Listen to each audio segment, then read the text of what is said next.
Oh, that's funny. Xbox did react to the Steam machine reveal. Phil Spencer answered it. We were just talking about what's his reaction to it. He did react to it. As one of the largest publishers on Steam, Xbox boss Phil Spencer welcomes the Steam machine. I'm sure you do. I'm sure you do, Phil. I'm sure you do. Gaming moves forward when players and developers have more ways to play, create, especially across open platforms. Expanding across PC, console, and handheld devices reflects a future built on choice, core values that have guided Xbox's vision from the start. As one of the largest publishers on Steam, we welcome new options for players to access games everywhere. Congrats on today's launch. Interesting. I'm so curious how this affects or what this is like in comparison to the Xbox offering. I'm so curious. No game packs on Linux, bitch. Well, that's the thing though, is that like technically there is sort of a way to get Game Pass working on Steam Deck as far as I understand it. But ultimately, like if you mainly play games through Game Pass, I'm sure the ROG Ally X whatever is the best option, but still.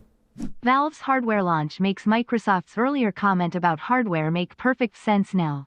They weren't crazy, they just saw what was coming.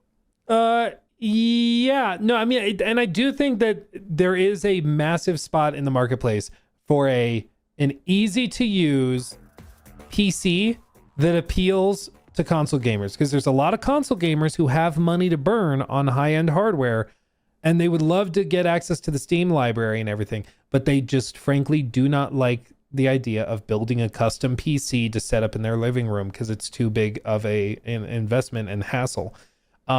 Investment in like time and effort and headache. Because if you've never built a PC, that sounds like quite the undertaking. Once you've done it, it's not that big of a deal. But if you've never done it, that sounds like a huge hassle.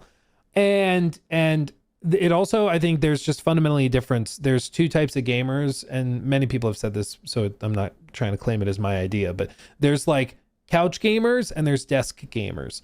Desk gamers is like this. I've got the PC, I've got the monitor in front of me using mouse and keyboard or even controller, but I'm at a desk.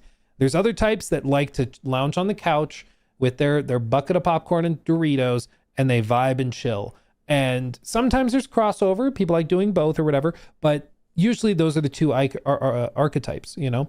And if you're a couch gamer, building a PC just doesn't answer the question for you. Like, that's just not what you need, because you don't want to sit at a desk to play games. You want to lounge in your recliner and play the game on your big TV, and that's okay. But this aims to answer both, or to give something to both audiences, to give somebody sitting at their desk something that's streamlined and easy to use. And then also, if you want to play it on your couch, you can do that too.